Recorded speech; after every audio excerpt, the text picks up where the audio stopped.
беше преди години.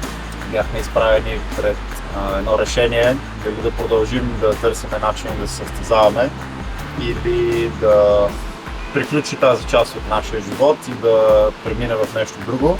За наше нещастие не успяхме да намерим подкрепа в много други хора и така, спонсори или клубове и така нататък.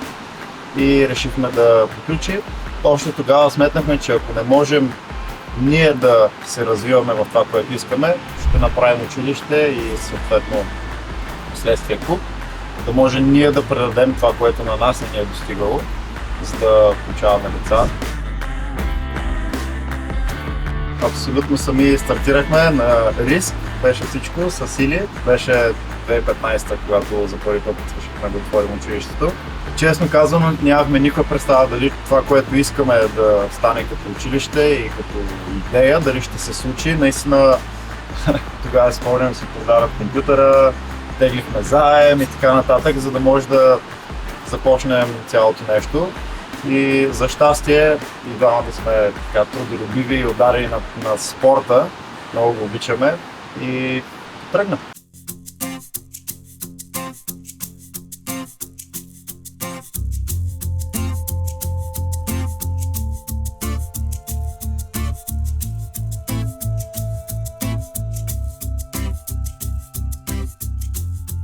Училището има доста партньори в лицето на много различни организации от различен тип. Едните от организациите са спортни, другите са природозащитни, НПО-та, бизнеси. Общо взето партнираме се с доста и брандове, и организации. Обаче на такова ниво, на което да можем да развиваме повече водните спортове, смятаме, че изключително голяма роля има държавата, Министерство на туризма, Министерство на спорта, защото бидейки тук на плажа, ние взимаме под наем едно пространство, т.е. всяка година наема му се вдига. Това място работи единствено с спорт, с нашите умения. Ние като инструктори предаваме уменията си на всички, които дойдат тук, на деца и на възрастни. И наистина физически даваме всичко от себе си, за да се случи. И смятаме, че изключително такива видове водни занимания, спортове би трябвало да бъдат подпомагани, а не да се гледа на тях като някакъв бизнес.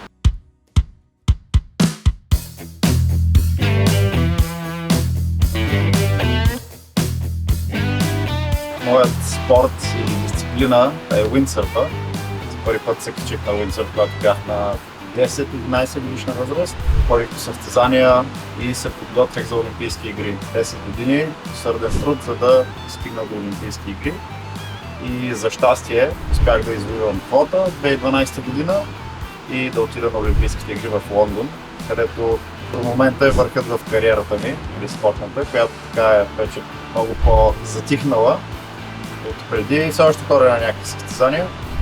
Всичко, което ми се е случило като спортни изяви и така нататък, те до някъде са били част от програмата на националния отбор по ветроходство на България. Понеже аз бях един от изявените от всичките класове и затова винаги имаше някакви средства за мен и поне едно европейско или едно световно на година със сигурност имаше. Излишно е да споменавам с какви бюджети разполагат другите и колко се влага и цялата система, която работи около големия спорт, защото тук може да имаме единици големи спортисти, но те са на базата на много талант, лишения, някакви много добри стечения на обстоятелствата, дори и за мен, защото брат ми беше личният треньор през всичките години на състезаването. Той ме качи на сърфа, той ме изгради като състезател и на Олимпийските игри бяхме заедно с него. И това за мен са едни перфектни условия, в които той да е моят треньор и аз да имам времето да се влагам. И след Олимпийските игри исках да се подготвя още по-добре за игрите в Рио де Жанейро.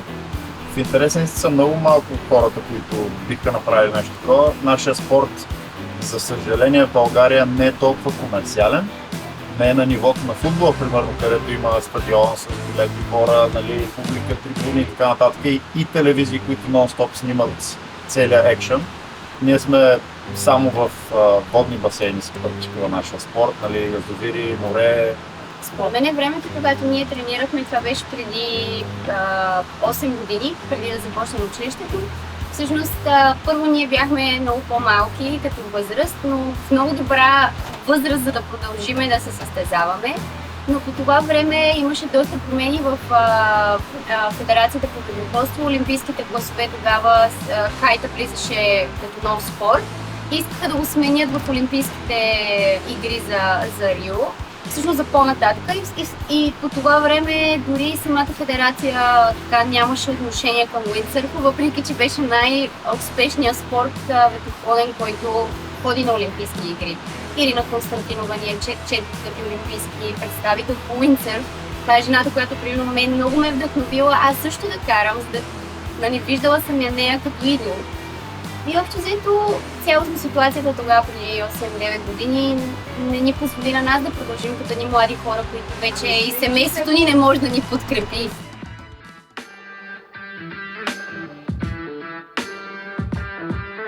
Тази година за първи път се проведе световното първенство, което се казва SSL Gold Cup или Star Sailors League, което ще рече, че много наподобява световното по футбол, т.е. дори маркетингово така и те го представят организатори, точно с тази идея да се промотира целият спорт, за да може интереса на зрителите да е насочен към това. И всъщност във всеки отбор, всяка нация, самите ветроходци са сърцето на цялата регата. Не са лодките, нали, както на някои други спортове, други класове, извинявам се, самите ветроходци. За да можеш да си част от отбора, трябва да си водач в някоя от ранглистите на съответния клас, който се състезава. Беше пуснато запитване дали можем да формираме отбори, да участваме. Повечето, всъщност всички нации по този начин се включват и за наше щастие успяхме да съберем такъв отбор. Бяхме 11 души готови да бъдем екипаж, но бяхме постоянен екипаж 8 души за самите гонки. Всичко на самото състезание се проведоха 6 гонки. В 4 от тях ние водихме флотилията, някои дори финиширахме и с първи места. И реално до последната гонка първите 3 лодки бяхме с равни точки и имахме доста добри шансове. В нашата група се състезавахме срещу Португалия, Чехия и Турция. Ние реално бяхме нацията с най-слаб ранкинг от тези 4 нации, които бяхме там, но реално се представяхме най-добре от всички. За нещастие не се класирахме на финал, но показахме доста добър потенциал и организаторите от година смятат да продължат с континентални първенства, европейско, южноамериканско и така, и отново да участваме.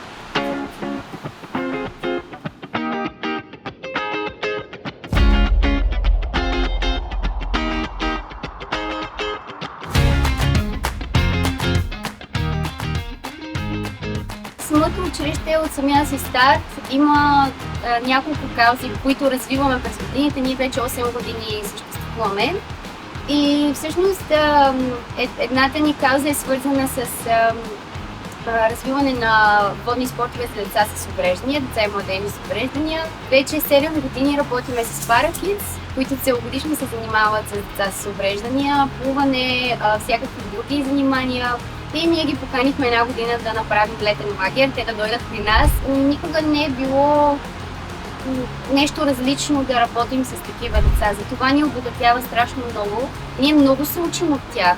Както те учат от нас дадени умения, така ние учим от тях какво означава да общуваш по различен начин. Ние сме свикнали всички да общуваме чрез език, чрез жестове, мимики и така нататък. Трябва да си много по-отворен към всяко едно нещо, което се случва, за да можеш да получаваш информация обратно. Имали сме различни деца. Йо, Васко, много пъти са работили с Виктор, се казва едно детенце, аутист, който вече 6 години идва при нас, вече може да кара абсолютно само уиндсърф. Разбира ли се с наставления до него, но той самия може да влезне и няма да забележите, че това дете е с аутизъм. И общо различните деца проявяват в повече умения спрямо останалите.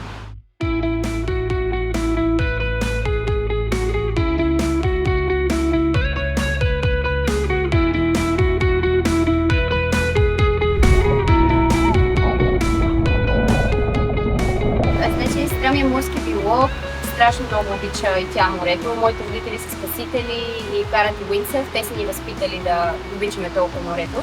Идеята му е чрез активна спортна и социална дейност, чрез всичките каузи, които сме видели, реално да развива морската култура в България, да представи наистина на по-широката общественост сърфа като спорт за всички.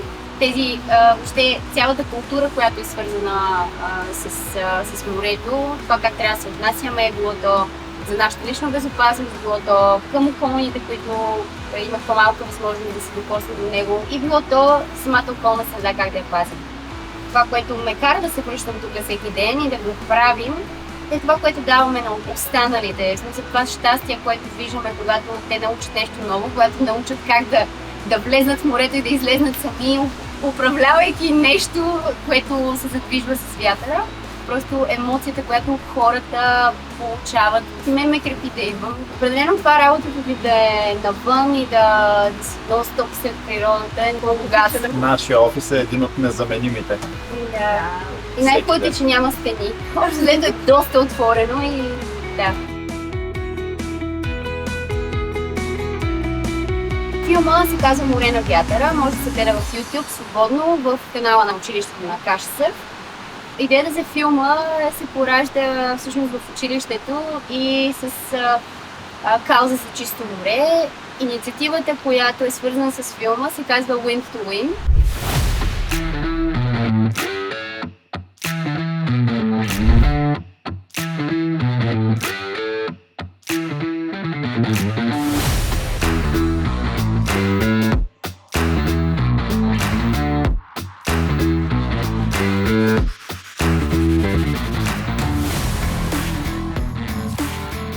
Стартирахме през 2018. В това време, 2018, въобще не се говореше за пластмаса в морето. Беше си една тема, въобще не е толкова засегната в медиите и въобще в сред обществото. Ние, бидейки на плажа нон-стоп и работейки на плажа, и живейки даже на плажа, ние постоянно виждахме развитието на този проблем. Всяка сутрин се събуждаме, има пластмаса навсякъде. Ние тогава бяхме на Велека. Нали, Южното Черноморие е много засегнато, особено надолу Велека, Силистар, тези места. Решихме, че трябва да направим нещо, за да популяризираме този проблем и вече да е в широката общественост да се говори за този проблем. И всъщност 2018 стъпихме на едни изследвания на Greenpeace или за Земята, които говориха за микропластмаса и какво огромно количество има в нашето море. Цялата инициатива я изградихме около едно предизвикателство, което е от Доран Клак до Резово, 300 км с уиндсърф, като в този момент не беше правено по такъв формат. Бяхме аз и Йо, поминахме го тогава за близо 3 дни, а може и по-бързо, нали, но като за първ път го минахме за 3 дни, надявам се следващия път е за един ден. И решихме, че трябва да включим снимачен екип и морски биолози, които да дадат някаква информация по повод състоянието на водата.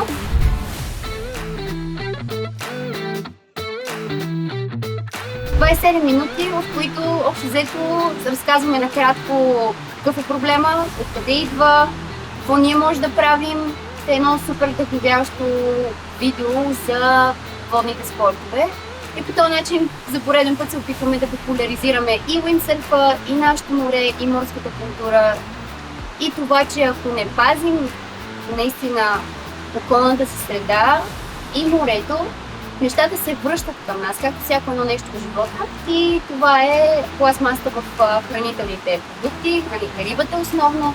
Доста е засегната. Тази година имаше едни изследвания на Института по океанология за делфините, морските бозайници, нашите делфини в нашето море. В тях са намерени пластмасови частици, което значи, че по хранителната верига и другите риби със сигурност съдържат пластмасови частици, които след като ние консумираме, влизат от нас. За човешкия организъм също има някои данни. Все още тотално не е разгадано какво точно се случва, когато влезе в нашето тяло, но разбирате, че това е синтетичен материал, който със сигурност не ни помага на правата. Нещо съвсем друго. Тоест за свободно гледане. Идеята му беше наистина да достигне до максимум много брой хора. Участва в фестивали, спечели много награди на фестивали. Поне участва в селекцията на 8, спечели най-добър филм на Банско филмфест за български филм. Втория филм се казва "Наука за морето". Той е на Института по океанология. Те избраха нас като екип да го направим, защото харесва много първия филм. Първия и втория филм са дело на Beard Frost Production. Втория филм съвсем скоро би трябвало да може да бъде видян като премиера. Идеята му е наистина да популяризира морските науки и този институт и да като помогне. Спонсори са частна фирма, голяма частна фирма и общо взето екипа е формиран от няколко човека, като ние с Йо сме като старши инструктори, най-опитни от всички.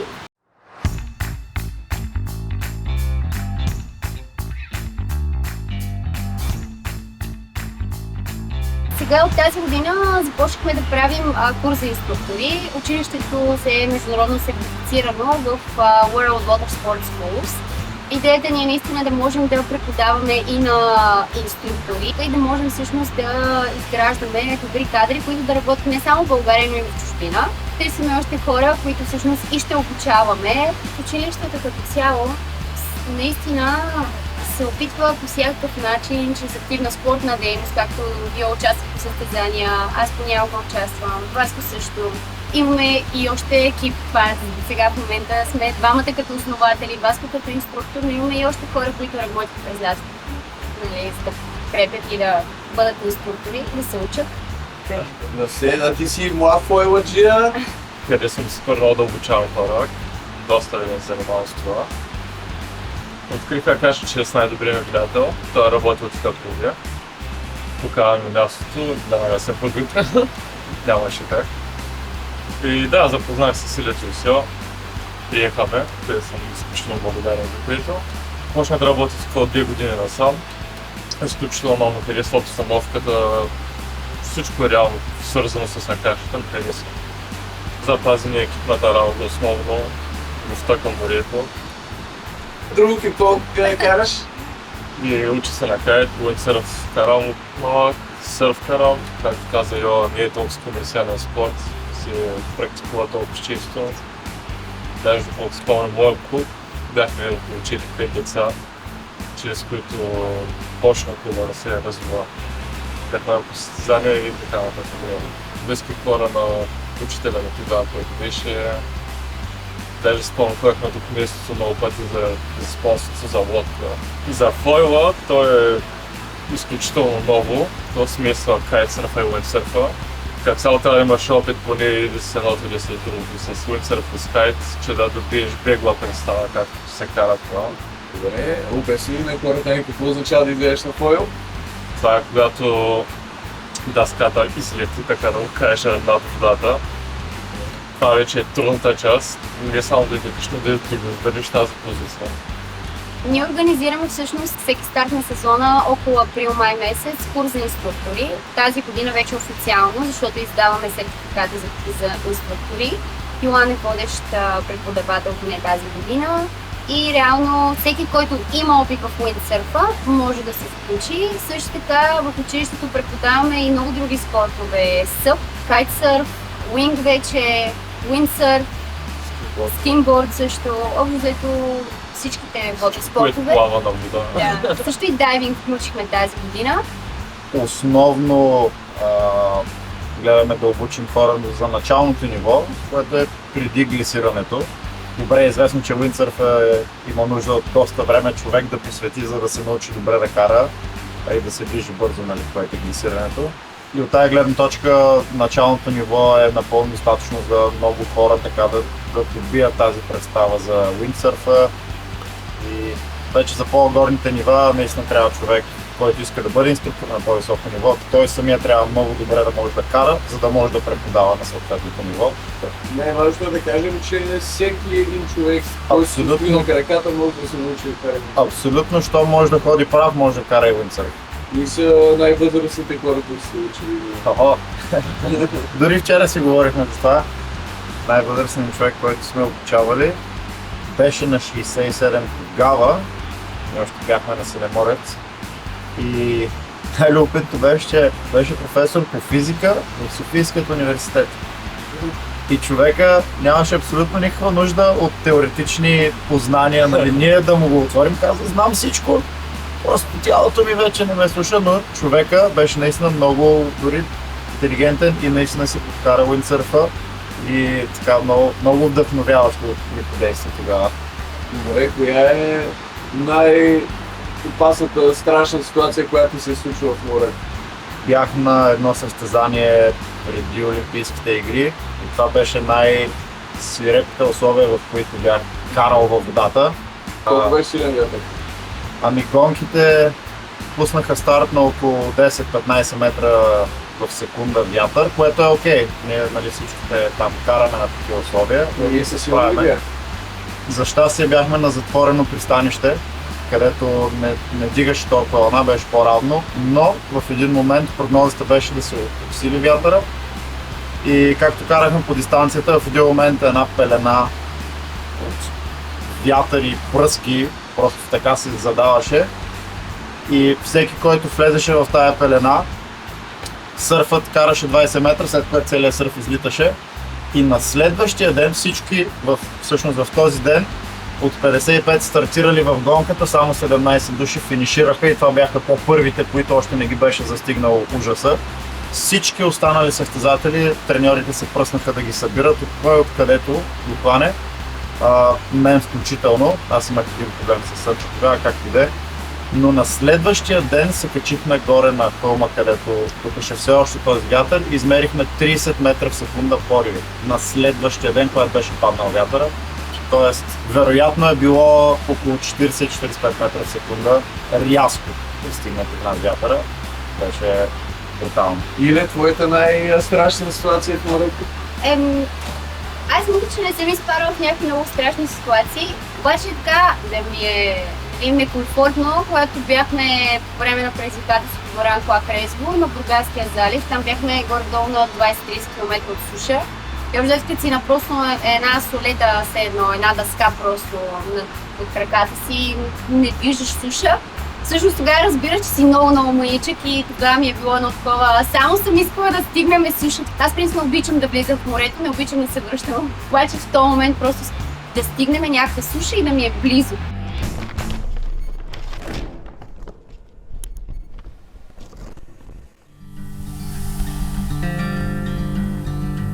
Двама сърфисти прекосиха морето от Дуранкулак до Резово. Направиха го за каузата Черно море, свободно от пластмаса. Всяка година 13 милиона тона пластмаса попадат в моретата и океаните. Дори да живеем далеч от морето, този проблем ни засяга повече, отколкото си мислим.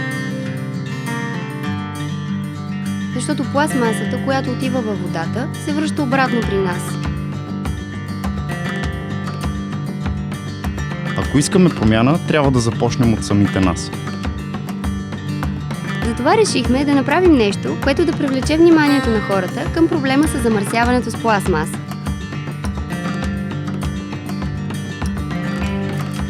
Да поемем на едно предизвикателство, каквото никой не беше правил досега.